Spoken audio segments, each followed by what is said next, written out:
The sixth action that can be taken is that Muslims should take out a protest, a peaceful protest against the blasphemy or against the act that has been done. But we should make it a point that the protests should be peaceful. We should not use any violence. We should not damage any property. We should not do vandalization. It should be a peaceful protest, and larger the numbers, the better it is. And we know that there were large numbers in protests have taken place in the past in various acts of blasphemy done in the past, whether it be Salman Rushdie, whether it be Danish cartoons, and now also just a few days back, mashallah, people did take out large processions in countries like Bangladesh. There were more than 40,000 people. Larger the procession, the better it is. It should be a peaceful procession, and there should be a letter drafted depending upon what the act that is done wrong. In this case, it can be to the French embassy or the French consulate in that city. A letter should be given to the consul general or to the ambassador that we disagree what the president of France has said against Islam, against our beloved Prophet Muhammad. There should be a letter of condemnation. These processions that are there, it has an impact. The larger the procession, the better it is. And whenever such processions are called for, we Muslims should take part, but see to it that it is a peaceful protest. Because larger the audience that you have, the public that gathers, the larger will the media portray it. It will have a better impact on the people. The seventh action that a Muslim can take is that if that act is such that it is promoted by a particular country, like the act what happened in the beginning of this month was by France, by President Macron, then the Muslims can call for a boycott of the products of that country. And in this case, we could see, mashallah, that many Muslim countries, mashallah, they called for the boycott of the French products, of French goods and services. And alhamdulillah, inshallah, it will have a great impact on France.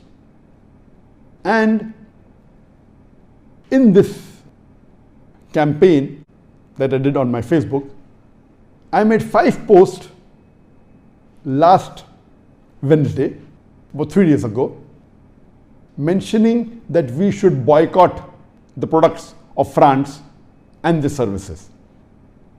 And since I could see that most of the posters that spoke about boycotting the goods, the products weren't mentioned in detail and the brands weren't seen clearly. So I decided to select the 100 most famous brands of France, starting from Louis Vuitton, Chanel, Hermes, and so on and so forth, total. And the first post, I gave the top 10 brands of France.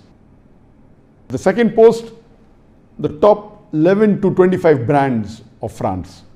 The third post, the top 26 to 50 brands from France.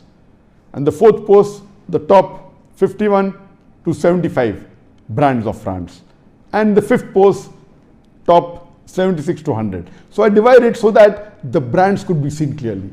And alhamdulillah, the response was phenomenal. In the first 4 posts that I gave on the same day, the least it reached in a span of 3 days was 4.5 million people, mashallah. And the highest post was, mashallah, more than 7 million.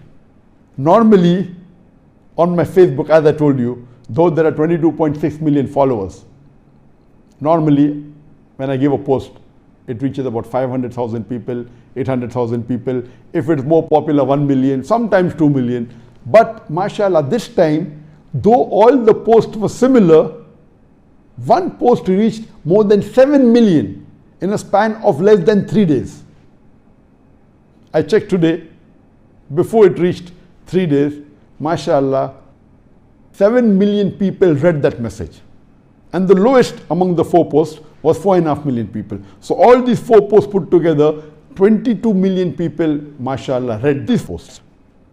Imagine 22 million people, that means average, each post was viewed by 5.5 million people.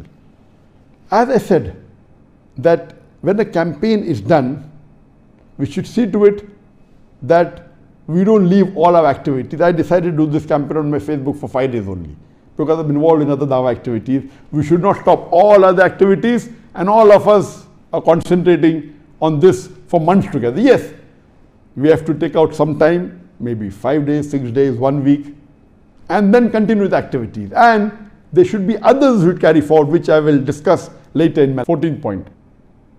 So banning the products has a great impact. And when this was done in 2006, in relation to the Danish cartoons against the Prophet, when there were 12 cartoons that were printed in the Danish newspaper, alhamdulillah, according to estimate, they went in a loss of somewhere close to $2 billion. And it has a great impact. This is the 7th point.